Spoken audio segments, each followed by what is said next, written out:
As we take a look at our last constructive response question, I think you'll find this might be the easiest one of the four. So in this question, you're going to be asked to look at a bunch of data, evidence, and artifacts for a whole other school that you don't even run.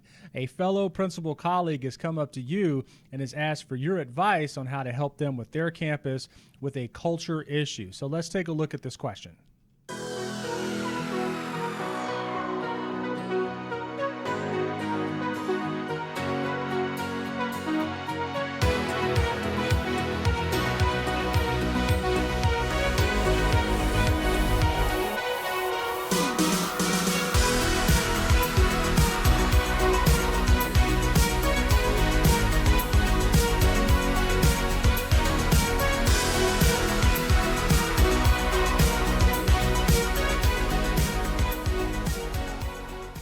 Okay, for constructive response question 4, let's take a look at what we're being tested on in our principal competencies.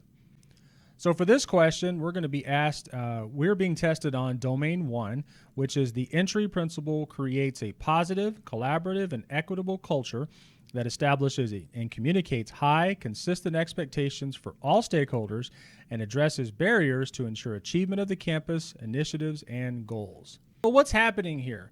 Well, a principal friend of yours in this particular question is going to come to you and ask for your advice on a campus issue, their campus specifically. And in this question, you're going to be given a lot of evidence and a lot of artifacts. So to approach this question, you're going to be doing some pre-reading to really understand what's going on with this school. You're going to be given behavior data, student achievement data. You might be given attendance data, superintendent notes. It's a whole kinds of information that you're going to have to pre-read and get a real strong understanding of so that you can provide your colleague with a multi-step plan to help address their issue on their campus. So there's 3 parts to this question. Let's break down each one so that we understand what we're asked here. So as with all of our constructive response questions, we have some noted definitions. We have 2 here that we should have a working knowledge of before we dive into this question. So let's take a look. The first one is change management process, which is a practice of taking deliberate and intentional actions in response to a specific problem in order to achieve a desired outcome. So as with all of our principal candidates that we talk to, change management is something that you have to do. And it's your ability to look at all of the processes on a school, all the systems, the organizations, the people, to make sure that everything is functioning and working together in unison. The next definition is continuous improvement process, which is a cycle of improvement actions that are sustained over extended periods of time and focused on improving the quality, effectiveness, and efficiency of a school. So as with any principal leader on a campus, school leadership requires that all of those systems and all of those functions are always working together, but you're always looking for ways to improve. So if there's some small area or some function of a campus that needs tweaking or needs some support, it's your ability as a principal to step in and create a plan to help change that unit to make all the systems work together. That's what this question is ultimately going to be testing you on, is your ability to identify an area that might need some support to make the systems work better together. Okay, so there are 3 parts to constructive response question 4. Let's take a look at the question and find out what they're asking us to do here. So they're going to provide us with a scenario, and then after that scenario, they're going to say, based on the information provided and your understanding of school culture, what is the most pressing immediate need to address this scenario and justify your selection? Describe a multi-step plan that should be implemented to address these needs, and explain why this plan would be effective for creating a positive culture to achieve the school's mission. So if you notice in all 3 parts, the word culture has been said twice. So obviously you're dealing with a cultural issue. But remember, the way a culture is on a campus, it always leads to student achievement. So let's take a look at each part and figure out how we can approach this question. All right, let's take a look at constructive response question 4 and the first part that we're being asked to do. So the first part says, based on the information provided and your understanding of school culture, what is the most pressing immediate need to address this scenario and to justify your selection? Well, the key word here is pressing need. So obviously there's going to be something that should jump out at you and should stand out above everything else that shows that there's a real issue on this campus. Now remember, it's not your school, it's another school, it's your colleague's school. But I think the easiest thing to do here is to pick something related to student achievement. Remember what I said a while ago, school culture oftentimes leads to student achievement. But there's got to be something in all of those evidence and artifacts that you're going to be given that will point to student achievement. So the most pressing need should probably be student achievement, but remember, you have to justify your selection.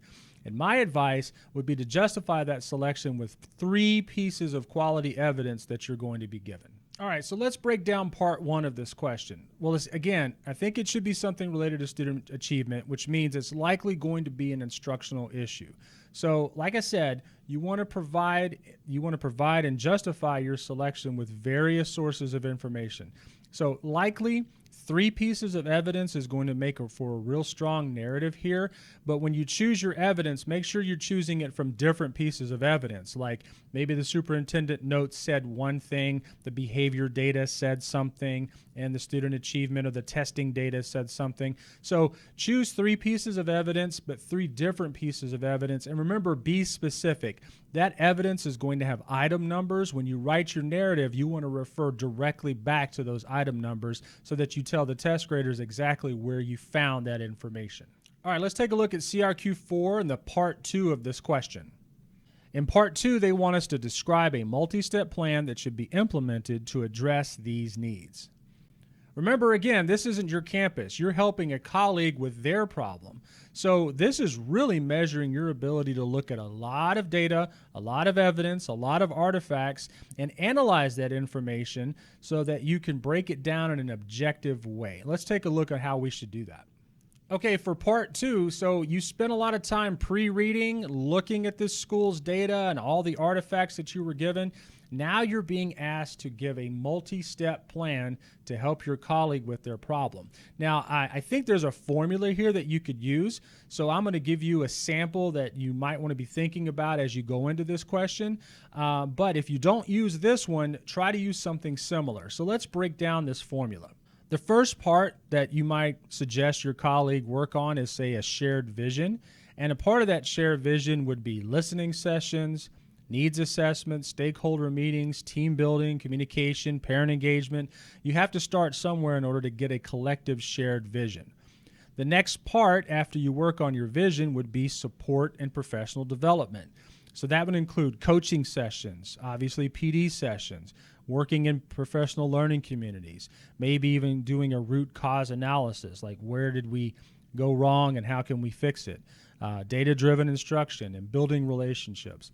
And then the last part of every plan, and most of the time this is the biggest missing piece, is monitoring. Once you've done all this PD and you've created this plan, you've got to go in and make sure that it's working. So an implementation timeline, benchmarks, check-ins, resetting when things are going wrong, and then obviously celebrating your successes.